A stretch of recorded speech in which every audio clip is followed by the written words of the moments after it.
Hi everyone, I'm Luis from luisrevere.com. Here welcoming you to my new podcast episode. I think this one is actually number 17. Yeah, can't believe it. This is basically, just a simple podcast where I basically just talk about uh, movies that I have seen, albums, or anything of that nature, series, and all that. And I want to start right away with the news. Um, that I news that I think mattered to me or stood out to me. So I want to start with news that there's a new movie being developed from Warner Brothers and DC, but in the animated genre from Batman. And it's The Long Halloween. I've been reading that comic book, and I think it's a unique story, and I like it because it blends Batman's common um, villains with the mob, which is I think what Christopher Nolan tried to do with The Dark Knight and succeeded by all means. I am a fan of the Batman animated movies like Mask of the Phantasm.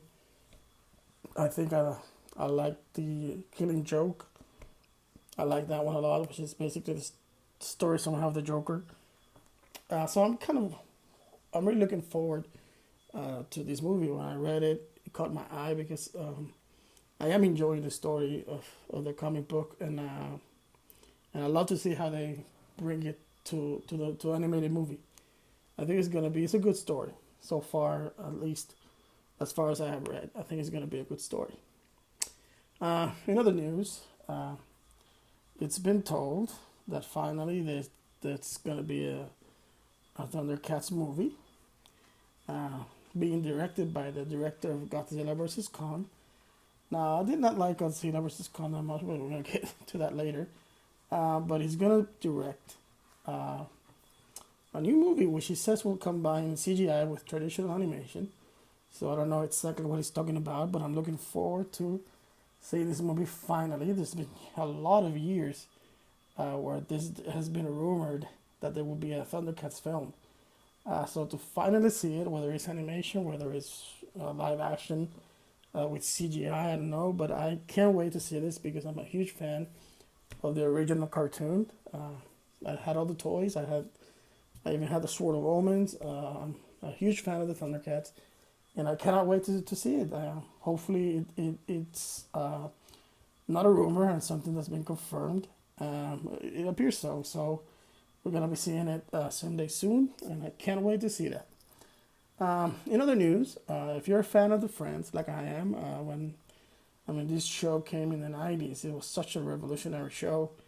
To this day, I still see it and I laugh because it was just a great show. Maybe in the end, towards the end, I think it kind of got a little bit uh, not as funny as the first ones, but it's still a great show for 10 years. So the news is that there's going to be a reunion show, which David Trimmer confirmed for HBO Max. I think it's going to be in the style of what Fresh Prince did a few months back with the Fresh Prince of Bel Air when the cast got together and they started reminiscing and we saw kind of highlights of the show. I think it's going to be something like that, and I can't wait. It's if they're gonna do something that's not good in terms of bringing back the characters to a new show, I prefer that because I don't want now in the sake of doing a story now that Ross and Rachel are divorced and all that. So I much rather if you just leave it alone if you're gonna do something like that. Uh, so so that's good. So what I've been doing lately before I get into reviews, I've been really into. Uh, I decided to see all the Marvel movies from in timeline order. So I started with Captain America, and I'm seeing them all. So there's a lot of, and I want to get into after that, get into the WandaVision again, and go through the Falcon. And right now, currently on Doctor Strange. This is kind of like the rough patch for me because I do like them, but not as much as I like the first phases of the Marvel universe. And I can't wait to get to Infinity War and Endgame, which are my favorite films. I've also started seeing this new show on HBO Max, which is called Made for Love. And it stars Christine my God, her last name is Italian. I don't know, um, Miolin or something like that. She played the mother on How I Met Your Mother, and the show also starts Ray Romano, which is one of my favorite comedians. I love Everybody Loves Raymond. I like the concept of the show so far. I think it's a funny show. Both Christine and Ray are great in it.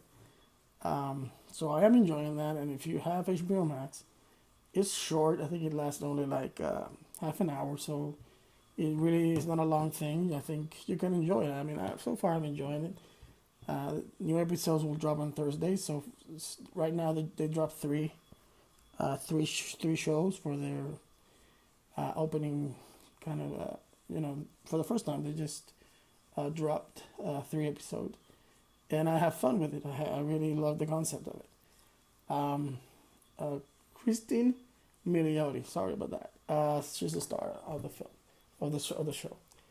So let's get into the reviews. Let's get into the movies that I've seen uh, on this past few weeks, and I want to start with News of the World. Now, I wanted to see this film because I'm a huge Tom Hanks fan, and I finally got to see it. I finally got to rent it, and so the movie is directed by Paul Greengrass, stars Tom Hanks and Helena Sengel. And what is the story? The story, in a nutshell, it's about Captain Kidd. Captain Kidd is played by Tom Hanks. He was part of the Confederate Army, and now he travels from town to town, and he earns a living collecting like 10 cents for him to read the news to those who pay. So he basically reads the news for people. And making his way from one town to another, he found this broken down wagon and discovers this little girl behind it. So he runs up to her, um, takes her along with her, and he goes to an army base or something to see if they can help her. When he sees that they can help her, he takes her, he takes it upon himself to help her. So basically, that's the story in a nutshell. Okay, so what can I say about the movie? The movie, I think, it was beautiful, both in the scenery and the story. I think it was a nice story of two companions who get to bond. I think neither of them expected to find each other on the road, and it was a nice story in that way. I did enjoy it. It had a few moments of where you were in suspense or to kind of an edge to see what was going to happen, based on the people they encounter along the way. But other than that, it's a full dramatic movie based on dialogue. So it's, if you're not that person who likes slow dialogue, full films, I don't know if you love it. Me, I don't mind it as long as the story and the dialogue grab me. And I think for me, this one worked. I think Tom Hanks and Elena are amazing in it, and they are so good. You gotta remember, I mean, for me, Tom Hanks, his performance, he made me watch him in an hour in an island talking to a volleyball. So Tom Hanks is another thing. So I think the movie was good, and I would recommend it. But be warned, it's not an action-paced, high-paced film. It's just a story about these two people and unusual circumstances they face and the bond they create. So it's a good movie. I did love it. Well, not love it. I enjoyed it because I wouldn't see it again or anything, but I'm glad I saw it, and it was a good movie. So moving on, the other movie that I wanted to talk a little bit about, it's Our Souls at Night. This movie is on Netflix. It's directed by Ritesh Batra, and it stars Robert Redford and Jane Fonda. The story in a nutshell is about Louis and Addie. They were both neighbors for long years, and they're both widowers. And not recently. The story begins as if their spouses had died for a few years, or at least not recently. And suddenly one night, Addie walks into Louis' house, knocks on the door, he lets her in. Louis is a real shy man, or maybe he got used to living alone. And Addie just makes this proposal that maybe they should sleep each night together so they could sleep well. It's not about anything else, just that they want to sleep well, because she doesn't sleep well without someone beside her. So she's not looking for anything other than a companion for night so she can sleep and for him to sleep also, because he also confesses that he has a hard time sleeping. And from there on, again, it's about bonds, the bonds that unexpectedly are formed between these two characters. And I like the story. I like the story a lot. I thought that premise was unique. I haven't seen it before on film, not in that way. I like that the story's conflicts doesn't come within them; it's all surrounding them, which was unique because usually films like this, the fights come between them clashing between who they are and all that. So this one basically was about all that surrounds them, and I did like that. It's a nice love story. It's just a romantic little movie, but I found that it was nice, and of course, Robert Redford is one of my favorite actors of all time, and you can count on him and just deliver good performance, and also great performance by Jane Fonda. I think they were both sweet, charming, and very good in this movie. So if you're in the mood for something kind of nice and romantic and soothing, this one is available on Netflix. I recommend it if you're looking for that. Just a nice romantic movie to watch on a Friday night. I think this one is a good option. I enjoyed it. I really liked it. So let's go right now with the new film of this past week, which is Godzilla versus Kong, directed by Adam Wingard and stars Alexander Skarsgård, Millie Bobby Brown, Rebecca Hall, and Isa Gonzalez. Okay, do I really need to explain the story? I don't know. The story basically is about you got basically two groups. One is an apex, which is trying to do, trying to find an unlimited power to say I forgot about the film. Um, Basically, you got King Kong is on a dome. He's contained there. It's kind of a dome where virtual reality is. He feels as if he's in the jungle. And Godzilla is a hero, which suddenly attacks Apex. And they attack Apex, um, knows that Kong is the only one who can fight Godzilla. So they try to lie to the people who are taking care of Kong. So they take Kong out so they can fight Godzilla. The story basically it points from there. It's a forgettable film for me, and I gotta be honest. I saw the movie. The movie is 2 hours long. Um, you got three main moments where Kong finds Godzilla. Now I want to be really sincere in this. The moments where they are fighting, they look amazing. The special effects are great. So I'm not attacking the film in that sense. If you're looking for that part of the film, that part didn't disappoint. The whole Godzilla versus King Kong did not disappoint. The effects and the fights were so good, but they just came so little for me. The human side of the film was too boring. The characters were not good at all.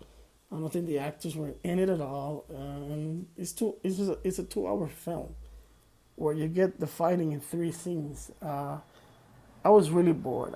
I gotta say, I know some people have loved it. Others that feel the same as me that the human story just ruined it, and I have to agree. Um, it's it's a forgetful film for me.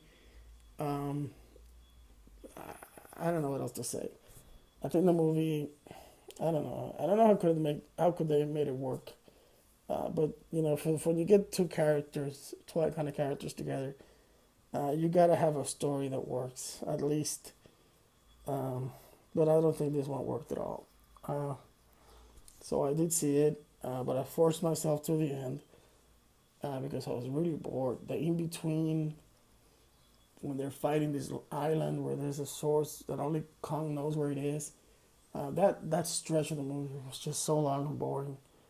And like I said, the characters are not interesting. They're not characters I would invest my time on really getting to know. Um, so for me, it was a very horrible film. Um, but that's just for me. Like I said, the fighting scenes awesome, but the rest of the movie forgettable. Not good at all, at least in my opinion. So another new film. I'm gonna get into another classic little film later, but I want to talk about Raya and the Last Dragon, the new Disney film, which is available on Disney Premier Access on Disney Plus, and of course on the theaters. It stars Aquafina, Kelly Marin Tran, and the movie basically is about this little place, a tribe that had different tribes who lived together under the care of dragons, and when some evil spirit came, the dragons died defending them, although one survived, but all her powers, she put it in a gem. Now, the, when the man found out about the gem, of course they got divided because they wanted the power of the gem. So that's basically the story. It's about all the different tribes fighting for that gem, and when they suddenly find themselves again attacked by the evil spirit and all turned to stone, it's left for the main character to find the last remaining dragon to bring everybody back. This is another case for me. It felt like I was watching a mix between Infinity Stones and and Lord of the Rings. The movie was okay. I think I enjoyed it. To me, it was too long for a cartoon animated film, but the characters were good. It was funny. My daughter laughed, which is the only thing I cared at the moment.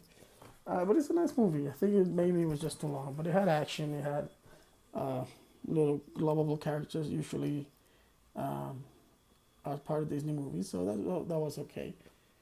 Um, so the last movie I wanted to talk about is a little classic one. It's a really old. It's from 1998, and it's called With Friends Like This. It's directed by Felix Frank Messina, and the story is about four friends who are struggling actors, and there's suddenly one of them is invited to this secret screening for a movie that Scorsese will be directing about Capone.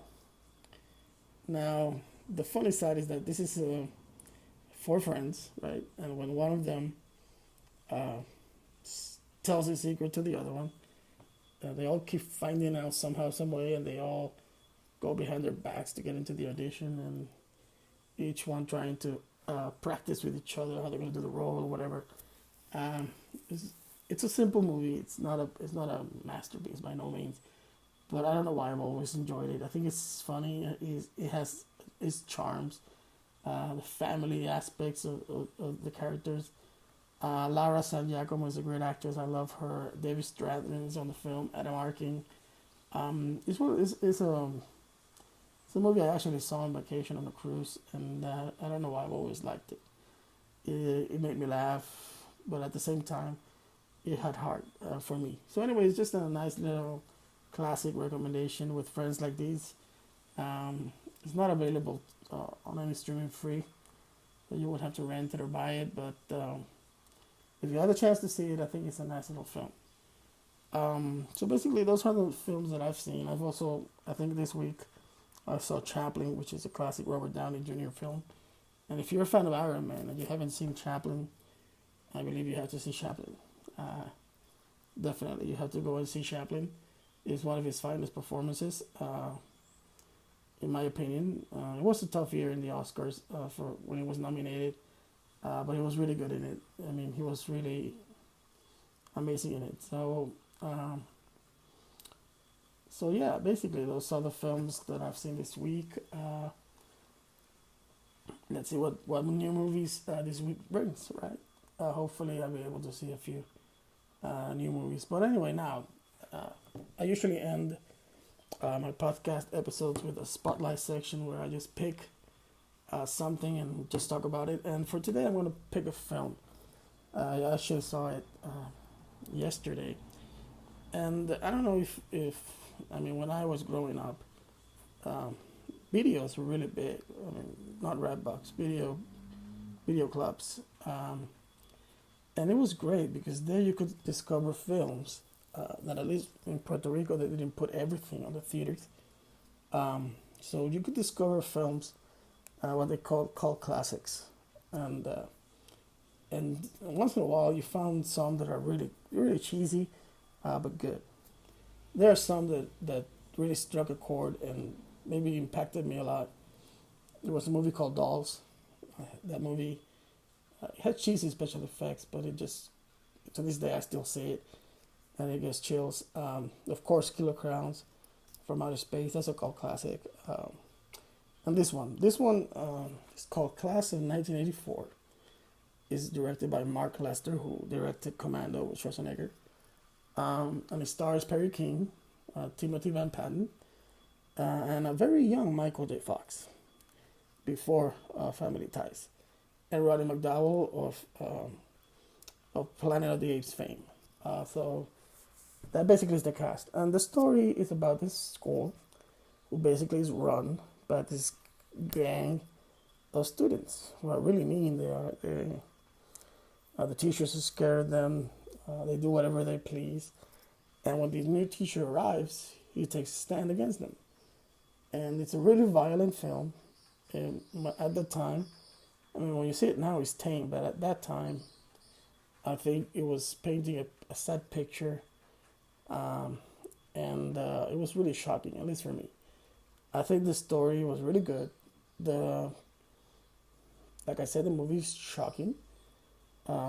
It's a strong film. I like the performance by Timothy Van Patten, who plays the leader of the gang, Peter Stegman. And of course, the great Roddy McDowell plays a great performance as he plays the teacher's friend. As he tries to guide him to the ways of the school. The movie is very violent. It has a very violent ending. So I don't. It's not recommended for everyone, but it's a classic film for me. I really love it. And when you think about music and films, the movie starts with a great song by Alice Cooper called "I Am the Future." If you haven't heard it, just look for it on YouTube. If you're a fan of metal, and especially Alice Cooper, look for it on YouTube. "I Am the Future," and you might even see the opening of the film with the song, the glim or the tone of the movie is set so perfectly just for that song alone. And basically, thanks to that song, is part of why the film stood up with me on my mind, because I saw it, of course. I won't say 84 or when it was released in 82, but I did see it on video, and the song just struck a chord. And when I spent a lot of years when the movie was not available, the song was always in my mind, and I always, when they released it on DVD, I bought it just because I had that song in my head and the movie. So it's a classic film. Mark Lester directed it. It's in 1982. Like I said, it was not a box office hit. I just saw it on video, so it's not like this is a mega production. Maybe that's what it's called. They're called classics, like Toxic Avengers and all. Yeah. So anyway, that's the show for today. That's gonna be the end of this podcast.